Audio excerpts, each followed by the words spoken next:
በቴህራን ሰማይ ስር የተደበቀው አስደንጋጭ ምስጢር ይፋ ሆነ። እስራኤልና አሜሪካ አያቶላ ካሜኒን ለመምታት የተጠቀሙበት ሚሳኤልን ሳይሆን መረጃን ነበር። የሞሳድ ሰላዮች ቴህራንን ቦረቦሩና ውስጠ ምስጢሯን በታተኑት።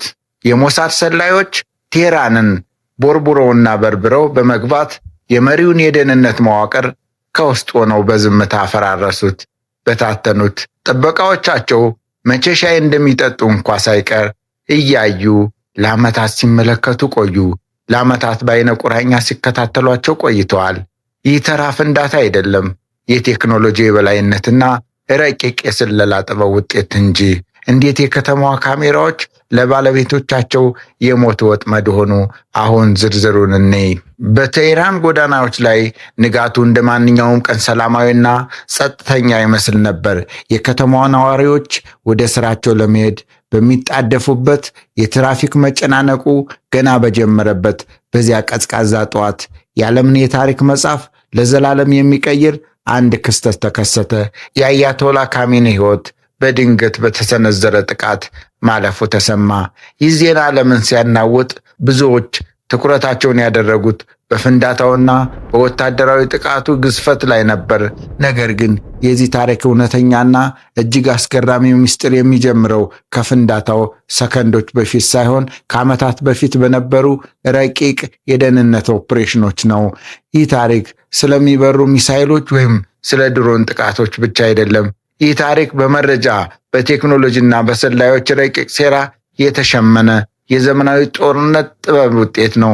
ፋይናንሻል ታይምስ በቅርቡ ይፋ ባደረገው ዘገባ መሰረት የእስራኤል የደህንነት ተቋማት የኢራንን ከፍተኛ መሪ ለመከታተል የተጠቀሙበት መንገድ ማንም ሊገምተው የማይችለውን ያህል ቀላል ግን እጅግ ውጤታማ ነበር። የእስራኤል የደህንነት መረብ ወደ ቴህራን የትራፊክ ካሜራዎች ውስጥ ሰርጎ በመግባት የከተማዋን የደም ስር ተቆጣጥሮት እንደነበር ተጋልጧል። ይህ የሆነው እንዴት ነው? አንድ ሀገር ለበርካታ አስርተ ዓመታት ሲመሩ የነበሩ መሪን ለመያዝ እንዴት የትራፊክ ካሜራዎች ቁልፍ መሳሪያ ሊሆኑ ቻሉ? የእስራኤል የስለላ ድርጅት የሆነው ዩኒት 8200 በዓለም ላይ ካሉ እጅግ የላቁ የሳይበር ጦርነት ክፍሎች አንዱ ነው።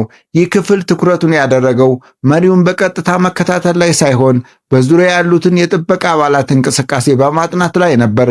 የትራፊክ ካሜራዎችን ጠልፈው በመግባት የመሪው የቅርብ ጥበቃዎች በየቀኑ የሚጓጓዙባቸውን መንገዶች፣ የሥራ ሰዓታቸውንና የግል ልምዶቻቸውን ጭምር መመዝገብ ጀመሩ።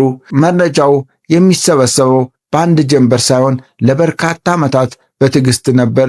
የደህንነት አባላቱ መቼ ከቤታቸው እንደሚወጡ፣ የትኛው መኪና የትኛውን መንገድ እንደሚመርጥ እና በመንገድ ላይ የት እንደሚቆሙ በዝርዝር ተጠና።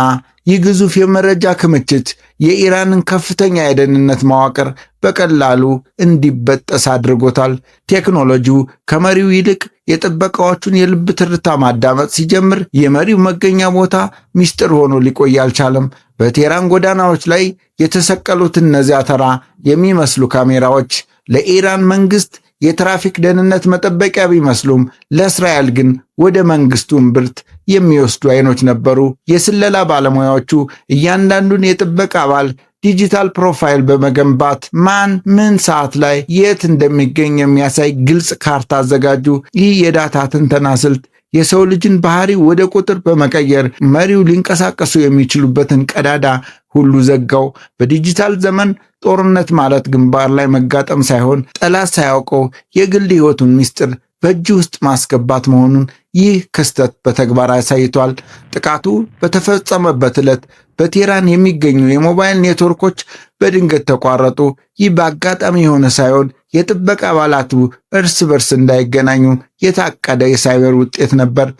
በካሜኒ ቅጥር ግቢ ዙሪያ የነበሩ ጠባቂዎች ስልካቸው መስራት ሲያቆም የሆነ ነገር መበላሸቱ ቢረዱም ረፍዶባቸው ነበር። የእስራኤልና የአሜሪካ የስለላ ተቋማት መሪው ያለበትን ትክክለኛ ቦታ በካሜራ በሳተላይትና በምድር ላይ ባሉ ሰላዮች አማካይነት አረጋግጠው ነበር። በዚያች ቅጽበት ዓመታት የፈጀው የስለላ ሥራ ወደ ተግባር ተቀየረ። ከፍተኛ መሪው ሊሰነዘርበት ስለሚችለው ጥቃት ጥቆማዎች ደርሰዋቸው እንደነበር ይነገራል። ነገር ግን እሳቸው መሸሸጊያ ከመፈለግ ይልቅ እንደ ሰማዕት ለመሞት መምረጣቸው ይነገራል።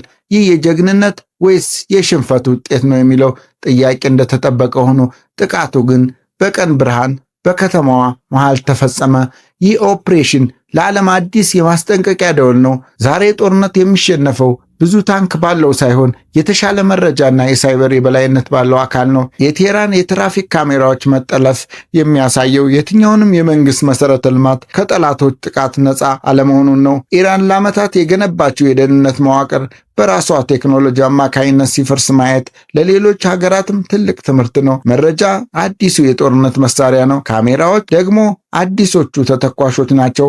እስራኤል በዚህ ጥቃት ያሳየችው ወታደራዊ ጥንካሬውን ብቻ ሳይሆን የጠላቶቿን የዕለት ተዕለት እንቅስቃሴ እስከ ዝርዝር ጉዳይ ድረስ የመቆጣጠር አቅሟን ነው። የካሜኒ መገደል በኢራንና በመላው መካከለኛው ምስራቅ ላይ የሚያሳድረው ተጽዕኖ እጅግ ከፍተኛ ነው። የአንድ አገዛዝ ምልክት የነበረው መሪ በዚህ መልኩ ሲወገዱ የተፈጠረው የስልጣን ክፍተት ቀጣዩን የፖለቲካ አቅጣጫ ግራ የሚያጋባ ያደርገዋል። ነገር ግን ከፖለቲካው በስተጀርባ ያለው የቴክኖሎጂ የበላይነት ታሪክ ይበልጥ ትኩረት የሚስብ ነው። አሜሪካና እስራኤል በጋራ በመሆን የፈጸሙት የኦፕሬሽን በዲጂታል ዓለም ውስጥ ማንም ተደብቆ መቆየት እንደማይችል ማረጋገጫ ነው። የግል ሕይወት ምስጢራዊነት እየጠፋ ባለበት በዚህ ዘመን ከፍተኛ የመንግስት ባለስልጣናትም ቢሆኑ ከዲጂታል አሻራቸው ማምለጥ አይችሉም። የፋይናንሻል ታይምስ ዘገባ እንደሚያመለክተው የእስራኤል ሰላዮች ወደ ኢራን የቴክኖሎጂ መዋቅር ውስጥ ዘልቀው የገቡት ገና ከዓመታት በፊት ነው።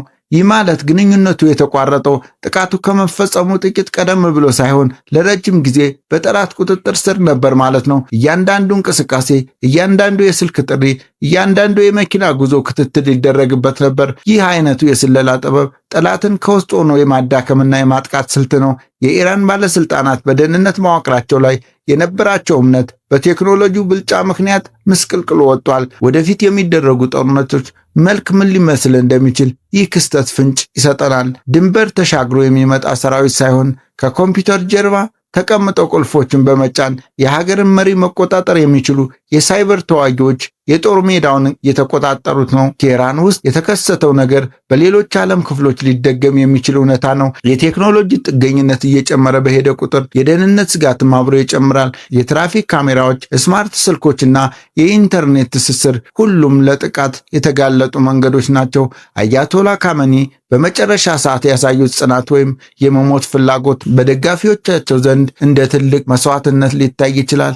ነገር ግን ለወታደራዊ ስትራቴጂስቶች ይህ የደህንነት ውድቀት ትልቅ ውርደት ነው። የጠላት አይኖች በቤታቸው ውስጥ ሆነው ሲከታተሏቸው አለማወቃቸው የኢራን የስለላ ተቋማት ብቃት ጥያቄ ውስጥ የሚጥል ነው። ይህ ታሪክ የሚያስተምረን ትልቅ ቁም ነገር ነው። በዘመናዊ ዓለም ውስጥ ትልቁ ጠላትህ የሚታየው ሰራዊት ሳይሆን የማይታየው ዲጂታል ሰላይ መሆኑን ነው። በመጨረሻም የቴህራን ጉዳይ በታሪክ ተመዝግቦ ሲያልፍ ዓለም ስለ ጦርነት ያላት ግንዛቤ ተቀይሯል። የካሜኒ መሞት የአንድ ዘመን ማብቂያ ብቻ ሳይሆን የአዲሱ የመረጃና የቴክኖሎጂ ጦርነት ዘመን መጀመሪያ ነው። እስራኤልና አሜሪካ ያሳዩት ቅንጅት በዓለም አቀፍ ደረጃ ያለውን የኃይል ሚዛን እንዴት እንደሚቀይረው ወደፊት የምናየው ይሆናል። ነገር ግን እስካሁን ባለው መረጃ የትራፊክ ካሜራዎች ያዩት ሚስጥር ከአንድ መሪ ሕይወት በላይ የሆነ ትርጉም አለው። መረጃን የጨበጠ ዓለምን ይጨብጣል የሚለው አባባል በቴህራን ጎዳናዎች ላይ በተግባር ተረጋግጧል። ይህ ዘገባ የሚያሳየው እስራኤል የኢራንን ከፍተኛ አመራር እንቅስቃሴ ለመከታተል ምን ያህል ጥልቀት ያለው ሥራ እንደሰራች ነው። የኢራን የደህንነት መዋቅር ምን ያህል የተቦረቦረ እንደሆነም አመላካች ነው። የዩኒቲ 8200 አባላት የሰበሰቡት ዳታ የኢራንን መንግስት አሰራር በግልጽ የሚያሳይ ነበር። ጥበቃዎቹ መቼ ሻይ እንደሚጠጡ፣ መቼ እንደሚቀያየሩ እና የትኛው መኪና የጥይት መከላከያ እንዳለው ሳይቀር ያውቁ ነበር። ይህ ዝርዝር መረጃ ነው ጥቃቱ ስኬታማ እንዲሆን ያደረገው።